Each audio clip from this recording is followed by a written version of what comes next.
PM Vishwakarma योजना का प्रमाण पत्र मिलने के बाद और आपकी ट्रेनिंग कंप्लीट होने के बाद किस प्रकार से आपको इस योजना का लोन मिलेगा, किस तरह से आपको बैंक से लोन लेना है।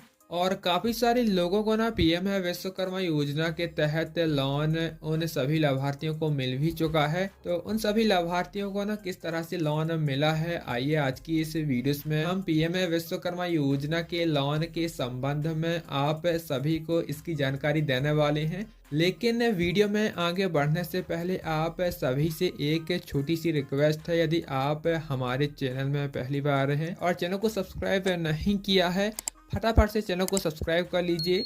वीडियो पसंद आए तो एक लाइक जरूर करें और यदि आपके मन में कोई प्रश्न हो या फिर आप कुछ पूछना चाहते हैं तो आप वीडियो के नीचे कमेंट कर सकते हैं, वहीं पर रिप्लाई आप सभी को दे दिया जाएगा। अब हम बात करते हैं पीएम विश्वकर्मा योजना के लोन के बारे में। इस योजना के तहत यदि आपको लोन लेना है तो आपके ये सारी पात्रता होनी चाहिए, ये सारी क्राइटेरिया होनी चाहिए, तभी आपको पीएम विश्वकर्मा योजना के तहत बैंक से लोन दिया जाएगा। यदि आपकी ये पात्रता नहीं है तो बैंक आपको लोन नहीं देगी। पहली पात्रता, आपकी पीएम विश्वकर्मा योजना की ट्रेनिंग कंप्लीट होनी चाहिए।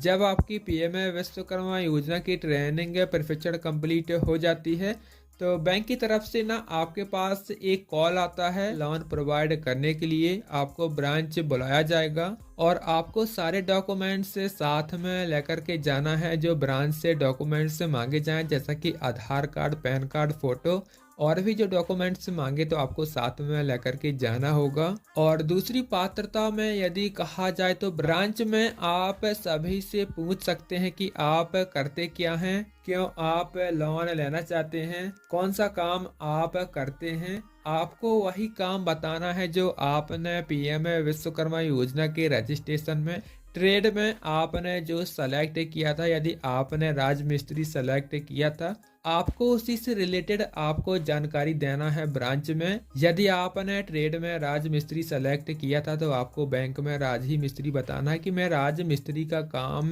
करता हूं।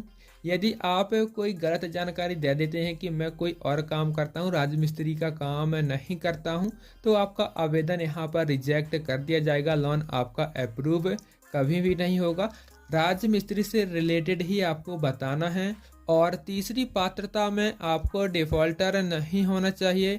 यदि आपने पहले कभी किसी और बैंक से लोन लिया था या फिर किसी कंपनी से आपने लोन लिया था, जैसा कि ना काफ़ी सारे लोग किसान क्रेडिट कार्ड से लोन लिए रहते हैं, फाइनेंस वगैरह करवाते हैं, लेकिन उनका पैसा चुकाते नहीं हैं, उसका पैसा आपने नहीं भरा है, पैसा नहीं चुकाया है, तो आप डिफॉल्टर हैं और डिफॉल्टर को लोन नहीं दिया जाएगा इस योजना के तहत। तीसरी पात्रता में आपको डिफॉल्टर नहीं होना चाहिए।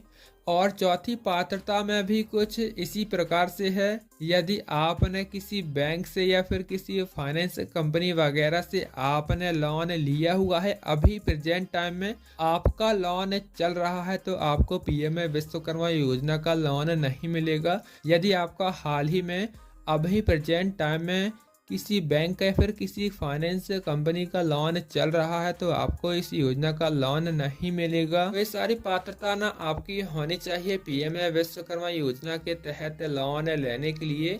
और काफ़ी सारे लोगों को ना पीएम विश्वकर्मा योजना के तहत इसी तरह से इसी प्रकार से लोन दिया जा रहा है।